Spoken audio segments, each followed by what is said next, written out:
حضرت معاذ بن جبل رضی اللہ عنہ جب اہل یمن نے حضور صلی اللہ علیہ وسلم سے درخواست کی کہ ہمارے ساتھ اب ایک ایسا آدمی بھیج دیجئے جو صرف امیر ہی نہ ہو بلکہ معلوم بھی ہو، تو اس موقع پر آپ صلی اللہ علیہ وسلم کی نظر مبارک معاذ بن جبل رضی اللہ عنہ پر پڑی،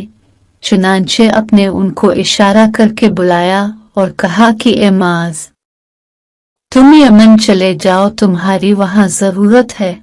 پھر اپنے تبلیغ سے متعلق کچھ نصیحتیں فرمائی اور ان کو وہاں کا گورنر مقرر فرما دیا اور کہا کہ اے معاذ، واپسی میں شاید تم مجھ سے نہ مل سکو گے۔ یہ سنا تھا کہ حضرت معاذ رضی اللہ عنہ کے آنسو بہہ پڑے، اب صلی اللہ علیہ وسلم کے بھی آنسو شدت محبت کی وجہ سے بہہ پڑے۔ پھر جب روانہ ہونے لگے تو حضور صلی اللہ علیہ وسلم پیدل چل رہے تھے اور حضرت معاذ بن جبل رضی اللہ عنہ سواری پر تھے۔ حضور صلی اللہ علیہ وسلم ساتھ ساتھ چل کر نصیحت بلکہ وصیت فرما رہے تھے، اے معاذ، لوگوں کے لیے آسانی پیدا کرنا، مشکلات پیدا نہ کرنا، انہیں خوشی و مسرت کا پیغام سنانا،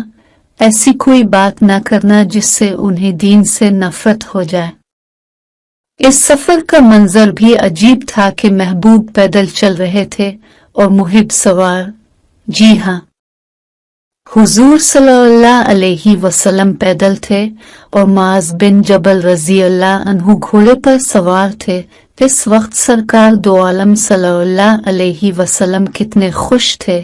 اس کا اندازہ اس سے لگایا جا سکتا ہے کہ جب حضرت معاذ رضی اللہ عنہ نے عرض کیا کہ اگر مجھے فیصلہ کرنے کے لیے قرآن و سنت میں کوئی چیز نہ ملے تو اپنی رائے سے اجتہاد کروں گا، حضور صلی اللہ علیہ وسلم کو اس جواب سے اتنی خوشی ہوئی تھی کہ آپ صلی اللہ علیہ وسلم نے فرمایا، اللہ تعالیٰ کا شکر ہے کہ اس نے اللہ کے رسول صلی اللہ علیہ وسلم کے فرستادہ کو اس چیز کی توفیق دی جس سے اللہ کا رسول راضی ہے۔ پھر اس وقت وہ حالت بھی عجیب تھی کہ جب حضور صلی اللہ علیہ وسلم نے حضرت معاذ بن جبل رضی اللہ عنہ سے فرمایا، اے معاذ، ہو سکتا ہے آج کے بعد تم مجھ سے پھر نہ مل سکو، شاید واپسی میں تمہارا گزر میری مسجد اور قبر کے پاس ہی سے ہوگا۔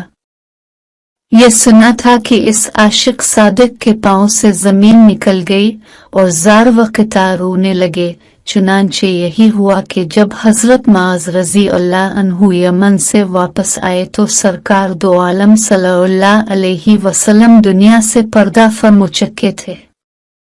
حیات الصحابہ۔